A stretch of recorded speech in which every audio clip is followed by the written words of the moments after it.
flasim tani për dollarin dhe floririn dhe ca madhar kryesorë si nafta dhe flasim për dollarin në rritje pak dhe pastaj mu themi një farë konsolidimi këtu, rritje, ulje, për atë që përshikoj unë tani është konsolidim. Derisa të rritet dollari më shumë. Konsolidim, unë mendoj që mund të shkoj prapë të një vështirë mendoj të ulet më shumë. Po ullet tu dhe 97. Imi që të pësot fare dollari. Për mu është okej se unë my pound, zakonisht my pound edhe pozicionohem në pound kur ka këto ullje, por ju që për mani dollar më të humri diku të 3% këto.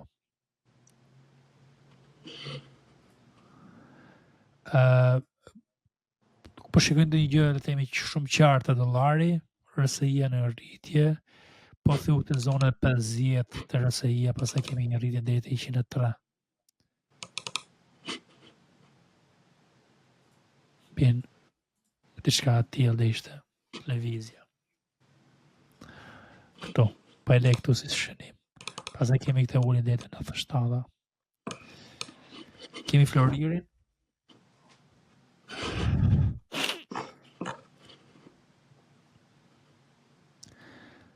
Floriri, po që shikon valën këtë ullin e nëntorit që ull, u rrit pak edhe pas e bëri këtë formimi të rëkënqi në këtë mënyrë. Ja ku kemi pasë ullin e thellë, tani mund kemi ullje ndoshta në rënje në këtë mënyrë, ose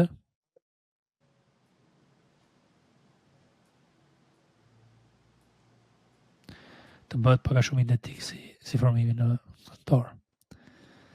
Flori do rritet besoj, po që kemi ca ngjarje negative, mund të rritet edhe në kjo zona këtu direkt, ose mund bëj këtë lëvizje.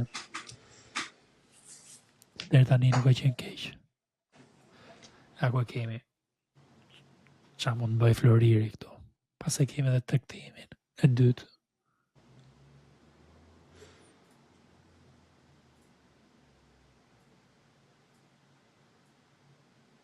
Këto shorti kemi hapur ne, po presim tani për një a do jetë një long në thyrjet e kësaj zone ose në një farë konsolidimi këtu. Dhe pastaj një long tjetër pak më vonë. Për on time highs. Të dy këto tregtime janë të mira, për shorti nuk pëlqen shumë. Do më pëlqente ndoshta një short vetëm për që të shikojnë në psi të madhe të kësaj RSI-e nën 50 këtu. Shumë afër 50 nën 50 ishte një short pak më i thellë.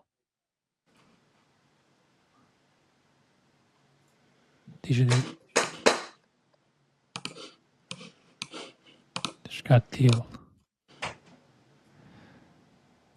Do të vi këtë javë ky shorti. Po i ndodh. Kjo RSI këtu është shumë afër dhe më të thyë. Por zakonisht e man të këtë 40. E mi që mund të jetë një shitje e vogël për një retestim. Prandaj probabiliteti janë më shumë të long këtu për mendimin tim. Po. Unë s'besoj që do të tregtoj këto, do mundohem të lej të konsolidohet pak më shumë dhe të tregtoj ndoshta në një val më afatmesme se sa këtë javë, po. Kjo është situata territori. Flasim dhe pak për US Oil dhe e mbyllim dhe këtë segment me kaq. US Oil në konsolidim. Këtu të shikoja unë ndoshta për ndonjë blerje, po që do bleja, po nuk do ta blej US Oil, do shikoj ndoshta ndonjë aksion. Kjo lidhet pak me sektorin e energjisë që ka hecuri tani.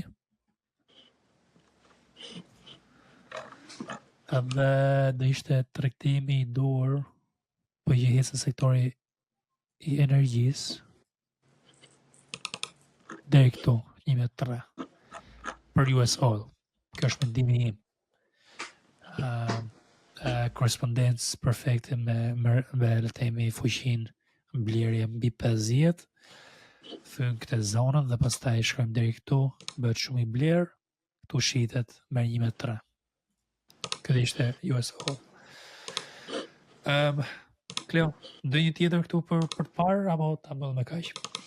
Kaq e mbyllim. Okej. Mi mbuluam gjithë apo thuajse. Okej, faleminderit shumë të gjithëve që na keni dëgjuar deri në fund të episodit të kësaj javës.